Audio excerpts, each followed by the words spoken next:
One of the most common requests when people work with me is they say, Lucas, I'm excited to work with you because I want to find my voice. Let me tell you, speak with confidence has nothing to do with finding your voice. It's instead something completely different. I'll tell you in a moment.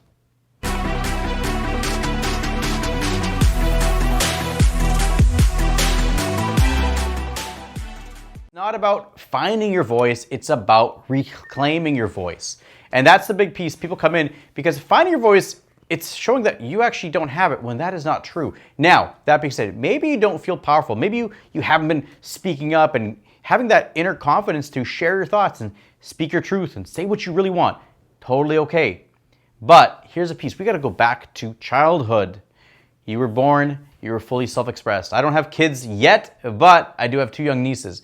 And the one thing that's amazing about them is they're just fully self-expressed. There's no filter, there's no hesitation. They're just completely living in full color, sharing all of their thoughts. And then what happens? Well, as adults, you came into this world as a child, you were fully self-expressed. But Gabor Mate has a really great piece about this where he contrasts attachment versus authenticity. And so when we're young, we have a need for our parents for survival, but we're also fully self-expressed. We're completely authentic. And then as we go through our life, when we're acting out and speaking and being fully vibrant, sometimes our parents are like, hey, just keep it down, be quiet. And then there's this conflict, there's a dilemma. And the child has to decide, do I be fully authentic or do I give in to these demands from these adults and survive? Because the biggest thing is you are completely dependent on them for food, for shelter, for everything. And so that's the trade-off that often happens. And so then as you continue through your life, you don't have the ability to really think about it. It's like, hey, you're a young child, you have to survive. That's the number one priority.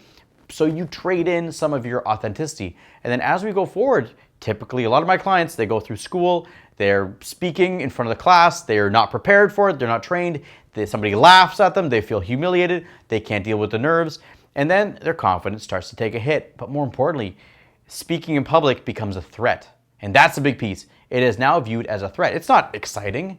It's something that you have to dread. So this fear of public speaking gets brought in, and then you start looking around the class, and most people are going to be nervous about it as well. They're going to be fearing it. And so it brings this condition that public speaking is something to fear, and that speaking your truth is dangerous.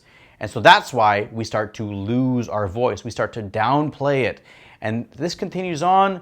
Typically, a lot of my clients, they're going to be 30s, 40s, 50s. And what happens is they sit there and they go, hang on, I haven't been true to myself. I haven't been putting myself out there. And that's where it's not about finding your voice, but it's about reclaiming what's rightfully yours. You've had this since you were born. You had your voice. And maybe parents, the external world, society, conditioning has dimmed that light, has shut you down, has quieted down your voice. But this is your opportunity, because you're going to look at it. It's your responsibility now. It's not your fault, but it is your responsibility to take that power back. Now, how do you do that? Well, we have to go through and make the decision that, yes, your voice matters. That's a big piece. It's when you sit there and go, okay, my voice matters, my message matters. That's where we can go through the journey to start reclaiming it. It's from inner permission.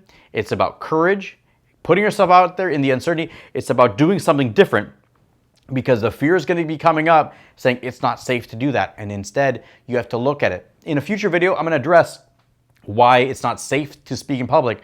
But for now, just know that this is not a journey about finding your voice. It's about reclaiming it. So the question I have for you is, what's one thing that you can do to start reclaiming your voice today?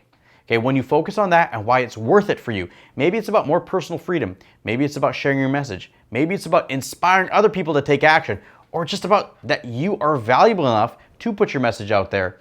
Connect with that, and that's going to give you the courage to move forward. Now, if this sounds interesting, you're like, hey, I want to reclaim my voice. I really want to step up my game and live in my potential. I have a training program called Speak with Confidence, and it is exactly for this. It's designed for you if you're an entrepreneur that wants to play a big game, that you have a mission to make an impact in this world, and reclaiming that voice is going to help you get it out there, because it's not about who you know, it's about who knows you. And putting yourself out there on video and on talks is the fastest way to build your business. Then go to levelupliving.com, check out the information, book your consultation call, and I assure you, if you say yes and you get on that call and it's a right fit, this will be a game changer for your life and your business. So stay tuned, but just go back, Go to levelupliving.com, check it out, and I look forward to you reclaiming your voice, because the more people that reclaim their voice, the more examples and role models there are in the world that it's possible. And that's what shifts the narrative from public speaking being the number one biggest fear to switching around to go public speaking is the number one most freeing thing that a person can do.